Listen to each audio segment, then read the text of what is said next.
ಸಂಬಂಧನೇ ಇಲ್ಲದ ಪ್ರಕರಣದಲ್ಲಿ ಯಾವನೋ ಒಬ್ಬನನ್ನು ಕರ್ಕೊಂಡು ಬಂದು ಫಿಕ್ಸ್ ಮಾಡಿ ಆ ಪ್ರಕರಣವನ್ನು ಮುಗಿಸುವ ಕೆಲಸನ ಪೊಲೀಸರು ಮಾಡ್ತಾರೆ. ನಾನೊಬ್ಬ ಪೊಲೀಸ್ ಕಮಿಷನರ್ ಆಗಿ ನನಗೆ ಗೊತ್ತಿದೆ. ನಾನು ಪೊಲೀಸ್ ಕಮಿಷನರ್ ಗೊತ್ತಿದೆ, ಕೆಲವು ಸರ್ತಿ ಪ್ರೆಷರ್ ಬಂದ್ರೆ ಯಾವನ ಒಬ್ಬನ್ ಕರ್ಕೊಂಡ್ ಬಂದ್ಬಿಟ್ಟು ಅಲ್ಲಿ ಅರೆಸ್ಟ್ ಮಾಡ್ಬಿಟ್ಟು ಈ ಪ್ರಕರಣವನ್ನು ಅಲ್ಲೇ ಮುಚ್ಚಾಕ್ಬಿಡ್ತಾರೆ. ಆ ಹುಚ್ಚ ಯಾರಿಗಾನೆ ಅವ್ರಿಗೆ ಅದಕ್ಕೆ ಸಂಬಂಧನೇ ಇಲ್ಲ. ನೀವು ಪೊಲೀಸ್ ಅಧಿಕಾರಿ ಆಗಿದ್ದಾಗ ಎಷ್ಟು ಕೇಸುಗಳಲ್ಲಿ ಯಾವ ಯಾವ ಅಮಾಯಕರನ್ನ ಫಿಟ್ ಮಾಡಿದ್ದೀರಿ ಅನ್ನುವಂಥ ಎನ್ಕ್ವೈರಿಯನ್ನ ಇವ್ರ ಮೂಲಕನೇ ಶುರು ಮಾಡಬೇಕು. ಭಾಸ್ಕರ್ ರಾವ್ ಅವರ ನೀವು ಪೊಲೀಸ್ ಕಮಿಷನರ್ ಆಗಿದ್ದಾಗ ಎಷ್ಟು ಮಾಡಿದ್ರಿ ಈ ತರದ ಕೆಲಸವನ್ನ? ಸಾಮಾಜಿಕ ನ್ಯಾಯ ಸಂವಿಧಾನಕ್ಕೆ ವಿರುದ್ಧವಾಗಿ ಯಾರೋ ಮಾಡಿದ ಕೃತ್ಯಕ್ಕೆ ಯಾವನೋ ಫಿಕ್ಸ್ ಮಾಡ್ತಾರೆ. ಎಷ್ಟು ಧೈರ್ಯವಾಗಿ ಹೇಳ್ತೀರಿ ಪೊಲೀಸ್, ಮಾಜಿ ಪೊಲೀಸ್?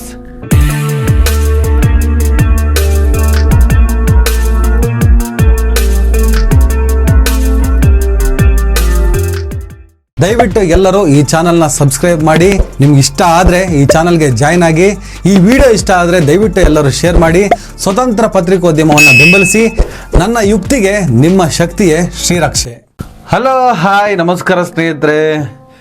ಈ ಹೊಡಿ ಬಡಿ ಕಡಿ ರಾಜಕಾರಣಿಗಳನ್ನು ಅಖನ್ ಅಮನ್ ಮನ ಅಶೋಕ್ ಪೊಲೀಸ್ ಅಧಿಕಾರಿಗೆ ಈ ಥರದ ಅನೇಕ ರಾಜಕಾರಣಿಗಳ ಅನೇಕ ವಿಚಾರಗಳನ್ನು ಕೇಳ್ಕೊಂಡು ಬಂದಿದ್ದೀವಿ.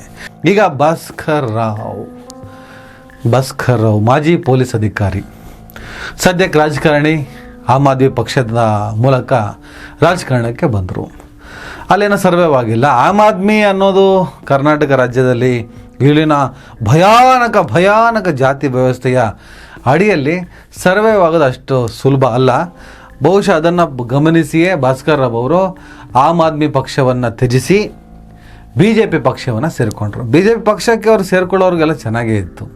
ಯಾಕಂದರೆ BJP ಪಕ್ಷಕ್ಕೆ ಭಾಸ್ಕರ್ ರಾವ್ ಸೇರಿಕೊಂಡಾಗ ಒಂದು ಚರ್ಚೆ ಸಾಮಾಜಿಕ ಜಾಲತಾಣದಲ್ಲಿ ಬರೋದು ಸ್ಟಾರ್ಟ್ ಆಯಿತು.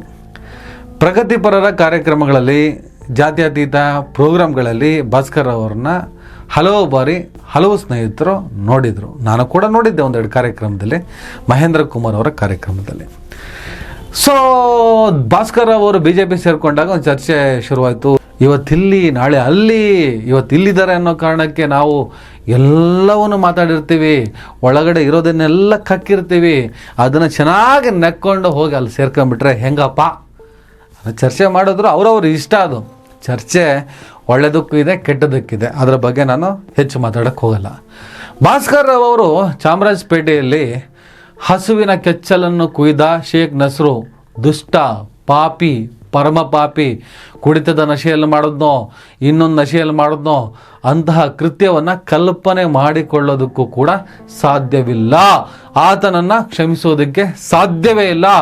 ಕಾನೂನು ಪ್ರಕಾರವಾಗಿ ಆರ್ಟಿಕಲ್ 352 BNS ಕಾಯ್ದೆ ಪ್ರಕಾರ ಪ್ರಾಣಿಗಳ ಮೇಲೆ ದೌರ್ಜನ್ಯ ಕಾಯ್ದೆ ಅಡಿ ಅದನ್ನು ಅರೆಸ್ಟ್ ಮಾಡಿದ್ದಾರೆ ಪೊಲೀಸರು. ಅದು ತಪ್ಪೊಪ್ಕೊಂಡಿದ್ದಾನೆ. ಪೊಲೀಸರು ಇಮಿಡಿಯೇಟಾಗಿ CCTV ದೃಶ್ಯಾವಳಿಗಳನ್ನು ಪರಿಶೀಲಿಸಿ ಇವನನ್ನು ಎತ್ತಾಕೊಂಡು ಬಂದಿದ್ದಾರೆ. ಅಲ್ಲೇ ಕೆಚ್ಚಲು ಕುಯ್ದನಲ್ಲ ಹಸುದು, ಅಲ್ಲೇ ಒಂದು 50 ಮೀಟರ್ 100 ಮೀಟರ್ ದೂರದಲ್ಲಿ ಒಂದು ಬ್ಯಾಗ್ ಅಂಗಡಿಯಲ್ಲಿ ಬ್ಯಾಗ್ ಹೊಲಿಯೋ ಕೆಲಸ ಏನೋ ಮಾಡ್ತಿದ್ದಂಥವ. ಈ ಕೇಸಿಗೆ ಸಂಬಂಧಪಟ್ಟ ಹಾಗೆ ಎಲ್ಲರೂ ಆಕ್ರೋಶ ವ್ಯಕ್ತಪಡಿಸೋದು. ಇಲ್ಲಿ ಪಕ್ಷ ಇಲ್ಲ, ಧರ್ಮ ಇಲ್ಲ, ಜಾತಿ ಇಲ್ಲ, ಯಾರು ಕೂಡ ಒಪ್ಪಕ್ಕಾಗಲ್ಲ ರೀ. ಅದನ್ನು ಯಾರು ಕೂಡ ಒಪ್ಪಕ್ಕಾಗಲ್ಲ. ಅದಕ್ಕೆ ಹಿಂದೂ ಮುಸ್ಲಿಂ ಅಂತ ಏನೋ ದಾಳಿ ಹಾಕಕ್ಕೆ ಬಂದರು. ಇಲ್ಲಪ್ಪ, ಅದೆಲ್ಲ ಮಾಡೋಕ್ಕೆ ಹೋಗ್ಬೇಡಿ. ಅದರಿಂದ ಏನೋ ಪ್ರಯೋಜನ ಇಲ್ಲ. ಭಾಳ ತಪ್ಪು ಮಾತಾಡ್ತಿದ್ದೀರಿ, ಭಾಳ ತಪ್ಪಾಗುತ್ತೆ. ಅವನು ಯಾವ ಕುಡುಕ ನನ್ನ ಮಗ ಮೆಂಟ್ಲು, ಅವ್ನು ಹೋಗ್ಬಿಟ್ಟು ಅದೇನೋ ಕೃತ್ಯ ಮಾಡಿದ್ದಾನೆ, ಪೊಲೀಸ್ ಅರೆಸ್ಟ್ ಮಾಡಿದರೆ ಅವ್ನು ಮಾಡಿದ ಕೃತ್ಯಕ್ಕೆ ಯಾಕೆ ಆ ಧರ್ಮವನ್ನು ಎಲ್ಲ ಹೇಳ್ಕೊಂಬರ್ತೀರಿ ಅಂತೇಳಿ ನಾವು ಸಮಜಾಯಿಷಿ ಕೊಡುವಂಥ ಪ್ರಯತ್ನವನ್ನು ಮಾಡಿದ್ವಿ. ಯಾವತ್ತೂ ಕೂಡ ಯಾವುದೇ ವ್ಯಕ್ತಿ ಆತನ ಹೆಸರಿನ ಆಧಾರದಲ್ಲಿ ಆ ಧರ್ಮಗಳನ್ನು ಹೇಳ್ಕೊಂಬರಬಾರ್ದು ಅನ್ನೋದು ನಮ್ಮ ಅಜೆಂಡಾ. ಇದರಿಂದ ಸಮಾಜದ ಅಶಾಂತಿ ಕದಡಲ್ಲ ಅನ್ನುವಂಥ ದೃಢವಾದ ನಂಬಿಕೆ ನಮಗಿದೆ. ಈ ಹಂತದಲ್ಲಿ ಚಾಮರಾಜಪೇಟೆಯಲ್ಲಿ ಹೆಚ್ಚು ಫೋಕಸ್ ಆಗಿ ಬೆಳಕಿಗೆ ಬಂದಿದ್ದ ಈ ಪ್ರಕರಣದಲ್ಲಿ ಭಾಸ್ಕರ್ ರಾವ್ ಅವರು ಇದೇ ಚಾಮರಾಜಪೇಟೆಯಲ್ಲಿ ಜಮೀರ್ ಅಹಮದ್ ವಿರುದ್ಧವಾಗಿ ಕಳೆದ ವಿಧಾನಸಭೆ ಚುನಾವಣೆಯಲ್ಲಿ ಸ್ಪರ್ಧೆ ಮಾಡಿದಂತಹ ಭಾಸ್ಕರ್ ರಾವ್ ಅವರು ಡಿಫೀಟ್ ಆಗಿದ್ದರು. ಅವರು ಇಮಿಡಿಯೇಟಾಗಿ ಆ್ಯಕ್ಷನ್ಗಳಿದ್ದಾರೆ. ಜಮೀರ್ ಅಹಮದ್ ಮೇಲೆ ಭಯಾನಕವಾದ ಟೀಕೆಯನ್ನು ಮಾಡ್ತಾರೆ. ಹಿಂದೂಗಳನ್ನು ಇಲ್ಲಿಂದ ಓಡಿಸುವಂಥ ಹುನ್ನಾರವನ್ನು ಜಮೀರ್ ಅಹಮದ್ ಮಾಡ್ತಾ ಇದ್ದಾರೆ ಅಂತ ಹೇಳ್ತಾರೆ. ಕಮ್ಮಿ ಸಂಖ್ಯೆಯಲ್ಲಿ ಇರುವಂತ ಹಿಂದೂಗಳನ್ನು ಅಲ್ಲಿಂದ ಓಡಿಸಿ ಅಲ್ಲಿ ಜಾಗ ಮೇಲೆ ಕಬ್ಜಾ ಮಾಡಬೇಕು ಅಂತ ಅವರು ಮಾಡಿರುವಂತದ್ದು. ಅನೇಕ ಆರೋಪಗಳನ್ನು ಮಾಡ್ತಾರೆ. ರಾಜಕೀಯವಾಗಿ ಸರ್ವೈವ್ ಆಗೋದಕ್ಕೋಸ್ಕರ ಚಾಮರಾಜಪೇಟೆಯಲ್ಲಿ ತಮ್ಮ ಗಿಡವನ್ನು ನೆಡೋದಕ್ಕೋಸ್ಕರ ಭಾಸ್ಕರ್ ರಾವ್ ಅವರು ಪ್ರಯತ್ನ ಪಡ್ತಾ ಇದ್ದಾರೆ, ಓಕೆ ಮಾಡಲಿ, ರಾಜಕೀಯವಾಗಿ ಏನು ಬೇಕಾದ್ರೆ ಮಾಡ್ಕೊಳ್ಳಿ. ಆದರೆ ಅವರು ಕೆಲವೊಂದು ಶಬ್ದಗಳನ್ನು ಬಳಸಿದ್ದು ಭಾಳ ಗಂಭೀರವಾಗಿದೆ. ಒಂದು, ಹಿಂದೂಗಳನ್ನು ಇಲ್ಲಿಂದ ಓಡಿಸ್ತಾರೆ ಅನ್ನೋ ಪದ ಅದು ತುಂಬ ಗಂಭೀರವಾಗಿತ್ತು, ಅದು ಕಮ್ಯುನಲ್ಗೆ ಸಂಬಂಧಪಟ್ಟಿದ್ದು. ಎರಡನೇ ಪದ, ಇಲ್ಲಿ ರಕ್ತಪಾತ ಆಗ್ತಾಯಿತ್ತು, ಬಾತ್ ಟಬ್ ಆಗ್ತಾಯಿತ್ತು ಅಂತ ಹೇಳಿದ್ದು. State government is lucky. ನೆನ್ನೆ ರಕ್ತಪಾತ ಆಗ್ಬೇಕಾಗಿತ್ತು ಇಲ್ಲಿ ಚಾಮರಾಜಪೇಟೆಯಲ್ಲಿ, ಬ್ಲಡ್ ಬಾತ್ ಆಗ್ಬೇಕಾಗಿತ್ತು ಇಂಥ ಘಟನೆ ಆಗಿರೋದ್ರಿಂದ, ಆದ್ರೂ ಕೂಡ ತಾಳ್ಮೆಯಿಂದ ಆಗಿಲ್ಲ. ಕಮ್ಯುನಲ್ ರೈಟ್ ಆಗ್ತಾ ಇತ್ತು ಈ ಘಟನೆ. ನೋಡಿ, ಇದೊಂದು ಸಹಿಸುವಂತ ಘಟನೆ ಆಗಿರೋದಲ್ಲಿಗೆ. ಅದು ಕೂಡ ಒಬ್ಬ ಪೊಲೀಸ್ ಅಧಿಕಾರಿಯಾಗಿ ಕೆಲಸ ಮಾಡಿರುವಂಥ ಒಬ್ಬ ವ್ಯಕ್ತಿ ಮಾಜಿ ಆದ ಮೇಲೆ ರಾಜಕಾರಣಿ ಆದ ಕೂಡಲೇ ರಕ್ತಪಾತ ಆಗ್ತಿತ್ತು, ಅದಾಗ್ತಿತ್ತು, ಇದಾಗ್ತಿತ್ತು ಅನ್ನೋಂಥ ಮಾತನಾಡೋದು ಎಷ್ಟು ಸರಿ ಅಂತ. ಇದೆಲ್ಲದಕ್ಕಿಂತ ಗಂಭೀರವಾದಂಥ ಒಂದು ಸ್ಟೇಟ್ಮೆಂಟ್ ಅವ್ರು ಕೊಟ್ಟಿದ್ದಾರೆ. ಯಾರೋ ಇವತ್ತು ನಾನು ಬೆಳಿಗ್ಗೆ ಹೋದ್ರೆ ಯಾರೋ ಬಿಹಾರಿ ಒಬ್ಬನಿಗೆ ಕರ್ಕೊಂಡ್ಬಂದು, ಏನ್ ಸರ್ ಬಿಹಾರಿ ಒಬ್ಬನ್ ಕರ್ಕೊಂಡು, ಅವ್ರು ಹಿಂದಿಲ್ಲ ಮುಂದೆ ಇಲ್ಲ, ನಾವು ರಿಸಲ್ಟ್ ಅಂದ್ರೆ ಎವಿಡೆನ್ಸ್ ಪ್ಲಾಂಟ್ ಮಾಡ್ತಾ ಇದ್ದಾರೆ. ಅವ್ರಿಗೆ ಅದಕ್ಕೆ ಸಂಬಂಧನೇ ಇಲ್ಲ. ನಿಜವಾದ ಅಪರಾಧಿಗಳು ಯಾರಿದ್ದಾರೆ ಅವ್ರಿಗೆ ಅರೆಸ್ಟ್ ಮಾಡಬೇಕು. ನಾನು ಪೊಲೀಸ್ ಕಮಿಷನರ್ ಗೊತ್ತಿದೆ, ಕೆಲವು ಸರ್ತಿ ಪ್ರೆಷರ್ ಬಂದ್ರೆ ಯಾವನಿಗೊಬ್ಬನ್ ಕರ್ಕೊಂಡ್ ಬಂದ್ಬಿಟ್ಟು ಅಲ್ಲಿ ಅರೆಸ್ಟ್ ಮಾಡ್ಬಿಟ್ಟು ಈ ಪ್ರಕರಣವನ್ನು ಅಲ್ಲೇ ಮುಚ್ಚಾಕ್ಬಿಡ್ತಾರೆ. ಆ ಹುಚ್ಚ ಯಾರಿದ್ದಾನೆ ಅವ್ರಿಗೆ ಅದಕ್ಕೆ ಸಂಬಂಧನೇ ಇಲ್ಲ. ನಾನು ಪೊಲೀಸ್ ಕಮಿಷನರ್ ಗೊತ್ತಿದೆ, ಕೆಲವು ಸರ್ತಿ ಪ್ರೆಷರ್ ಬಂದ್ರೆ ಯಾವನಿಗೊಬ್ಬನ್ ಕರ್ಕೊಂಡ್ ಬಂದ್ಬಿಟ್ಟು ಅಲ್ಲಿ ಅರೆಸ್ಟ್ ಮಾಡ್ಬಿಟ್ಟು ಈ ಪ್ರಕರಣವನ್ನು ಅಲ್ಲೇ ಮುಚ್ಚಾಕ್ಬಿಡ್ತಾರೆ. ಆ ಹುಚ್ಚ ಯಾರಿದ್ದಾನೆ ಅವ್ರಿಗೆ ಅದಕ್ಕೆ ಸಂಬಂಧನೇ ಇಲ್ಲ. ಪೊಲೀಸರು ಏನು ಶೇಖ್ ನಸರನ್ನ ಅರೆಸ್ಟ್ ಮಾಡಿದ್ದಾರೆ, ಅವನು ಆ್ಯಕ್ಚುಲಿ ಆರೋಪಿನೇ ಅಲ್ಲ, ಆ ಕೃತ್ಯವನ್ನು ಮಾಡಿದವನೇ ಅಲ್ಲ, ಯಾರೋ ಒಬ್ಬ ಹುಚ್ಚ ಅವನು. ಈ ಕೃತ್ಯವನ್ನು ಮಾಡಿದವರೇ ಬೇರೆ.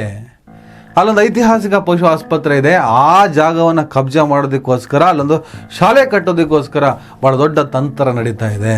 ಅವನೊಬ್ಬ ಮೆಂಟ್ಲು, ಅವನನ್ನು ಕರ್ಕೊಂಡ್ಬಂದು ಅರೆಸ್ಟ್ ಮಾಡಿದ್ದಾರೆ. ಇದೊಂದು ಸ್ಟೇಟ್ಮೆಂಟು, ಪಾಲಿಟಿಕ್ಸ್ ಸ್ಟೇಟ್ಮೆಂಟು, ಓಕೆ. ಇದೇ ವಾಕ್ಯವನ್ನು ಅವ್ರು ಮುಂದುವರಿಸ್ತಾರೆ. ನಾನು ಪೊಲೀಸ್ ಕಮಿಷನರ್ ಆಗಿದ್ದು ನನಗೆಲ್ಲ ಗೊತ್ತಿದೆ, ಕೆಲವೊಂದು ಸಲ ಪ್ರೆಷರ್ಗೆ, ಒತ್ತಡಕ್ಕೆ ನಾವು ಕೆಲಸ ಮಾಡಬೇಕಾಗ್ತದೆ. ಯಾರೋ ಒಬ್ಬನ ಕರ್ಕೊಬಂದು ಫಿಕ್ಸ್ ಮಾಡಿ ಆ ಪ್ರಕರಣವನ್ನು ಮುಗಿಸುವಂತಹ ಕೆಲಸವನ್ನು ಮಾಡ್ತೇವೆ. ನಾನೊಬ್ಬ ಪೊಲೀಸ್ ಕಮಿಷನರ್ ಆಗಿ ನನಗೆ ಗೊತ್ತಿದೆ ಅಂತ ಹೇಳ್ತಾರೆ. ನಾನು ಪೊಲೀಸ್ ಕಮಿಷನರ್ ಗೊತ್ತಿದೆ, ಕೆಲವು ಸರ್ತಿ ಪ್ರೆಷರ್ ಬಂದ್ರೆ ಯಾವನಿಗೊಬ್ಬನ್ ಕರ್ಕೊಂಡ್ ಬಂದ್ಬಿಟ್ಟು ಅಲ್ಲಿ ಅರೆಸ್ಟ್ ಮಾಡ್ಬಿಟ್ಟು ಈ ಪ್ರಕರಣವನ್ನು ಅಲ್ಲೇ ಮುಚ್ಚಾಕ್ಬಿಡ್ತಾರೆ. ಆ ಹುಚ್ಚ ಯಾರಿದ್ದಾನೆ ಅವ್ರಿಗೆ ಅದಕ್ಕೆ ಸಂಬಂಧನೇ ಇಲ್ಲ.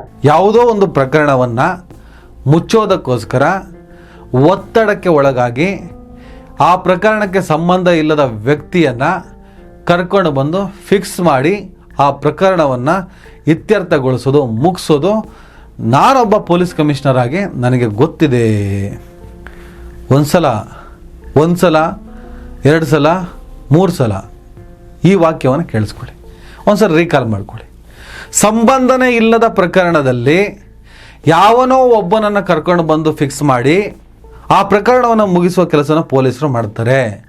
ನಾನೊಬ್ಬ ಪೊಲೀಸ್ ಕಮಿಷನರ್ ಆಗಿ ನನಗೆ ಗೊತ್ತಿದೆ. 3 ಸಲ ಹೇಳಿದೆ. ಏನು ಮಾಡಬೇಕೀಗ? ಹಾಗಾದ್ರೆ ಎಷ್ಟು ನಡೆದಿರಬಹುದು? ಭಾಸ್ಕರ್ ರಾವ್ ಅವರೇ, ನೀವು ಪೊಲೀಸ್ ಕಮಿಷನರ್ ಆಗಿದ್ದಾಗ ಎಷ್ಟು ಮಾಡಿದ್ರಿ ಈ ಥರದ ಕೆಲಸವನ್ನ? ಸಾಮಾಜಿಕ ನ್ಯಾಯ, ಸಂವಿಧಾನಕ್ಕೆ ವಿರುದ್ಧವಾಗಿ ಯಾವುದೋ ಒಂದು ಪ್ರಕರಣಕ್ಕೆ ಸಂಬಂಧನೇ ಇಲ್ಲದವನನ್ನ ಕರ್ಕೊಬಂದು ಫಿಕ್ಸ್ ಮಾಡಿ, ಯಾಕೆ ಅವನಿಗೊಂದು ಬದುಕಿಲ್ವಾ? ಯಾರೋ ಮಾಡಿದ ಕೃತ್ಯಕ್ಕೆ ಯಾವನೋ ಫಿಕ್ಸ್ ಮಾಡ್ತಾರೆ. ಎಷ್ಟು ಧೈರ್ಯವಾಗಿ ಹೇಳ್ತೀರಿ ಪೊಲೀಸ್, ಮಾಜಿ ಪೊಲೀಸ್, ಎಷ್ಟು ಧೈರ್ಯವಾಗಿ ಹೇಳ್ತೀರಿ ಈ ಮಾತನ್ನ ಸಾರ್ವಜನಿಕವಾಗಿ ಮೀಡಿಯಾಗಳ ಮುಂದೆ? ಮಾಧ್ಯಮಗಳಿಗೆ ನಿಮಗೆ ಎಥಿಕ್ಸ್ ಬೇಡವಾ? ಇಮಿಡಿಯೇಟ್ ಆಗಿ ವಾಪಸ್ ಕ್ವಶನ್ ಕೇಳುವಂತಹ ಗಟ್ಟಿ ಇಲ್ವಾ? ಬುಡಗಟ್ಟಿ ಇಲ್ವಾ? ಮಿಕ್ಕಿದೆಲ್ಲ ಮಾತಾಡ್ತೀರಿ. ಅಲ್ಲಿ ನಡೆದಂತಹ ದುಷ್ಕೃತ್ಯ, ಕೆಚ್ಚಲ ಕುಯ್ದ ದುಷ್ಕೃತ್ಯವನ್ನು ಒಪ್ಪೋದಕ್ಕೆ ಸಾಧ್ಯನೇ ಇಲ್ಲ. ಅದಕ್ಕೆ ಸಂಬಂಧಪಟ್ಟಾಗ ಒಬ್ಬನ ಎತ್ತಾಕ ಬಂದರು, ಅರೆಸ್ಟ್ ಮಾಡಿದ್ದಾರೆ, ಪೊಲೀಸರು CCTV ದೃಶ್ಯಾವಳಿನ ಆಧರಿಸಿದ್ದಾರೆ, ಅವನು ಒಪ್ಕೊಂಡಿದ್ದಾನೆ, ಮುಗಿದು ಹೋದಂತ ಒಂದು ಅಧ್ಯಾಯ. ಇನ್ಯಾವತ್ತು ಆಗ್ಬಾರ್ದಿದು. ಇದ್ಯಾವುದೋ ಜಮೀರ್ನ ಎಳ್ಕೊಬಂದು ಅವರನ್ನ ಟೀಕಿಸುವಂತ ಬರದಲ್ಲಿ ಏನ್ ಹೇಳ್ತಾ ಇದ್ದೀರಾ? ಯಾವನೋ ಬಂದು ಫಿಕ್ಸ್ ಮಾಡಿದ್ದಾರೆ, ನಾನು ಕಮಿಷನರ್ ಆಗಿದ್ದವನು, ನಾನು ಪೊಲೀಸ್ ಆಗಿದ್ದವನು, ನನಗೆ ಗೊತ್ತಿದೆ, ಯಾವುದೋ ಪ್ರಕರಣದಲ್ಲಿ ಯಾರನ್ನೋ ಫಿಕ್ಸ್ ಮಾಡುವುದು ನಡೆಯುತ್ತೆ ಅಂತ ಹೇಳ್ತೀರಾ. ಹಾಗಾದ್ರೆ ಎಲ್ಲಿದೆ ಕಾನೂನು? ನಾನು ಪೊಲೀಸ್ ಕಮಿಷನರ್ ಗೊತ್ತಿದೆ, ಕೆಲವು ಸರ್ತಿ ಪ್ರೆಷರ್ ಬಂದ್ರೆ ಯಾವನಿಗೊಬ್ಬನ್ ಕರ್ಕೊಂಡ್ ಬಂದ್ಬಿಟ್ಟು ಅಲ್ಲಿ ಅರೆಸ್ಟ್ ಮಾಡ್ಬಿಟ್ಟು ಈ ಪ್ರಕರಣವನ್ನು ಅಲ್ಲೇ ಮುಚ್ಚಾಕ್ಬಿಡ್ತಾರೆ. ಆ ಹುಚ್ಚ ಯಾರಿದ್ದಾನೆ ಅವ್ರಿಗೆ ಅದಕ್ಕೆ ಸಂಬಂಧನೇ ಇಲ್ಲ. ಹಾಗಾದ್ರೆ ಯಾವ ಕೇಸಲ್ಲಿ ಯಾರನ್ನ ಬೇಕಾದ್ರೆ ಫಿಟ್ ಮಾಡ್ಬೋದಾ? ಅಂದ್ರೆ ಈ ತರ ಮಾಡ್ಕೊಂಡೇ ಬಂದಿದ್ದೀರಾ? ಹಾಗಾದರೆ ಯಾವುದ್ಯಾವುದೋ ಪ್ರಕರಣದಲ್ಲಿ ತಗಲಾಕೊಂಡವ್ರನ್ನೆಲ್ಲ ನಾವು ಈ ಪ್ರಕರಣದಲ್ಲಿ ಇವನು ಆರೋಪಿ, ಈ ಪ್ರಕರಣದಲ್ಲಿ ಇವನು ಅಪರಾಧಿ ಅಂತ ಹೇಳ್ಬಿಟ್ಟು ನಾವು ಡಿಸೈಡ್ ಬರ್ತೀವಲ್ಲ, ಅದೆಲ್ಲ ರಾಂಗ್ ಇದೆಯಾ? ಹಾಗಾದ್ರೆ ನಿಮ್ಮನ್ನೆಲ್ಲ ಅನುಮಾನದ ಕಣ್ಣುಗಳಿಂದಲೇ ನೋಡ್ಬೇಕಾ? ಬಗೆಹರಿಯದ ಕೇಸುಗಳು, ಯಾವುದೋ ಕೇಸುಗಳು, ಯಾರನ್ನೋ ಬಲಿ ಹಾಕೋಕ್ಕೋ, ಯಾರನ್ನೋ ಫಿಟ್ ಮಾಡ್ತೀವಿ ಅನ್ನೋದು ಎಷ್ಟು ದೊಡ್ಡ ದೊಡ್ಡ ಸ್ಟೇಟ್ಮೆಂಟ್ ಗೊತ್ತಾಗತ್ತಾ ಭಾಸ್ಕರ್ ಅವರೇ ನಿಮಗೆ? ಒಬ್ಬರ ಪೊಲೀಸ್ ಕಮಿಷನರ್ ಆಗಿ ನೀವು ಹೀಗೆ ಮಾತಾಡ್ಬೋದಾ? ಹಾಗಂತ ನೀವು ನಿಮ್ಮ ಸ್ಟೇಟ್ಮೆಂಟನ್ನು ನಾವು ತುಂಬ ನೆಗೆಟಿವ್ ಆಗಿ ತಗೊಳ್ಳಲ್ಲ, ಪಾಸಿಟಿವ್ ಆಗಿ ತಗೊಳ್ಳೋಣ. ಇನ್ನೊಂದು ಆ್ಯಂಗಲ್ಲು, ಒಂದು ಆ್ಯಂಗಲ್ ಆಯ್ತಲ್ಲ, ಇನ್ನೊಂದು ಆ್ಯಂಗಲ್ಲು. ಇದ್ರ ಬಗ್ಗೆ ಗಂಭೀರವಾಗಿ ತನಿಖೆ ಆಗಬೇಕು. ಈ ವಿಚಾರವನ್ನು ಎಲ್ಲರೂ ಗಂಭೀರವಾಗಿ ತಗೋಬೇಕು.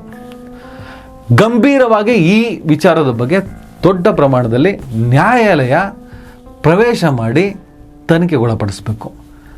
ಭಾಸ್ಕರ್ ಅವ್ರ ಮೂಲಕನೇ ಸ್ಟಾರ್ಟ್ ಆಗಲಿ. ನೀವು ಸ್ಟೇಟ್ಮೆಂಟ್ ಕೊಟ್ಟಿದ್ದೀರಿ, ಪೊಲೀಸರು ಯಾವುದೇ ಕೇಸ್ನಲ್ಲಿ ಯಾರನ್ನ ಫಿಟ್ ಮಾಡ್ತಾರೆ ಅಂತ ಹೇಳಿದ್ದೀರಿ. ನೀವು ಒಬ್ಬ ಪೊಲೀಸ್ ಕಮಿಷನರ್ ಆಗಿ ನಿಮ್ಗೆ ಅನುಭವ ಇದೆ ಅನ್ನುವಂಥ ಆ್ಯಂಗಲ್ನಲ್ಲೇ ಮಾತಾಡಿದ್ದೀರಿ.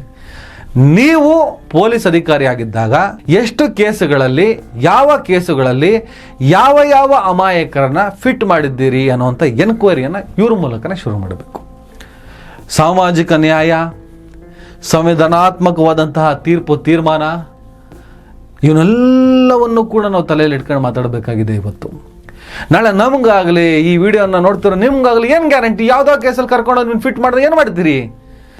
ಅದನ್ನು ಮಾಡಿದ್ದಾರೆ ಅಂತ ಇವರೇ ಹೇಳ್ತಾ ಇದ್ದಾರಲ್ಲ, ಒಬ್ಬ ಪೊಲೀಸ್ ಅಧಿಕಾರಿ, ಒಬ್ಬ ಮಾಜಿ ಪೊಲೀಸ್ ಅಧಿಕಾರಿ. ಈ ಸ್ಟೇಟ್ಮೆಂಟನ್ನು ನಾವು ತಮಾಷೆಯಾಗಿ ತಗೋಬೇಕಾ, ಸೀರಿಯಸ್ ಆಗಿ ತಗೋಬೇಕಾ? ಒಂದು ಪ್ರಕರಣವನ್ನು ಟೀಕಿಸುವ ಬರದಲ್ಲಿ ಒಳಗಡೆ ಇರುವಂತಹ ಸತ್ಯಗಳೆಲ್ಲ ಹೊರಗೆ ಬರ್ತಿದೆ ಅನ್ನೋದನ್ನ ನಾವು ಗಂಭೀರವಾಗಿ ತಗೋಬೇಕಾಗ್ತದೆ. ಯಾರ್ಯಾರು ಈ ವಿಡಿಯೋ ನೋಡ್ತೀರಾ, ಕಾನೂನಾತ್ಮಕವಾಗಿ ಹೋರಾಟ ಮಾಡುವಂಥ ಮನಸ್ಥಿತಿಗಳು ಯಾರ್ಯಾರಿದ್ದೀರಾ, ಈ ಟಾಪಿಕನ್ನು ಮುಂದುವರಿಸಿ, ಮುಂದೆ ತಗೊಂಡೋಗಿ. ಮಿಕ್ಕಿದ್ದನ್ನು ನಾನು ಮತ್ತೆ ಮಾತಾಡ್ತೀನಿ. ನಮಸ್ಕಾರ. ದಯವಿಟ್ಟು ಎಲ್ಲರೂ ಈ ಚಾನಲ್ನ ಸಬ್ಸ್ಕ್ರೈಬ್ ಮಾಡಿ. ನಿಮ್ಗೆ ಇಷ್ಟ ಆದರೆ ಈ ಚಾನಲ್ಗೆ ಜಾಯ್ನ್ ಆಗಿ. ಈ ವಿಡಿಯೋ ಇಷ್ಟ ಆದರೆ ದಯವಿಟ್ಟು ಎಲ್ಲರೂ ಶೇರ್ ಮಾಡಿ. ಸ್ವತಂತ್ರ ಪತ್ರಿಕೋದ್ಯಮವನ್ನು ಬೆಂಬಲಿಸಿ. ನನ್ನ ಯುಕ್ತಿಗೆ ನಿಮ್ಮ ಶಕ್ತಿಯೇ ಶ್ರೀರಕ್ಷೆ.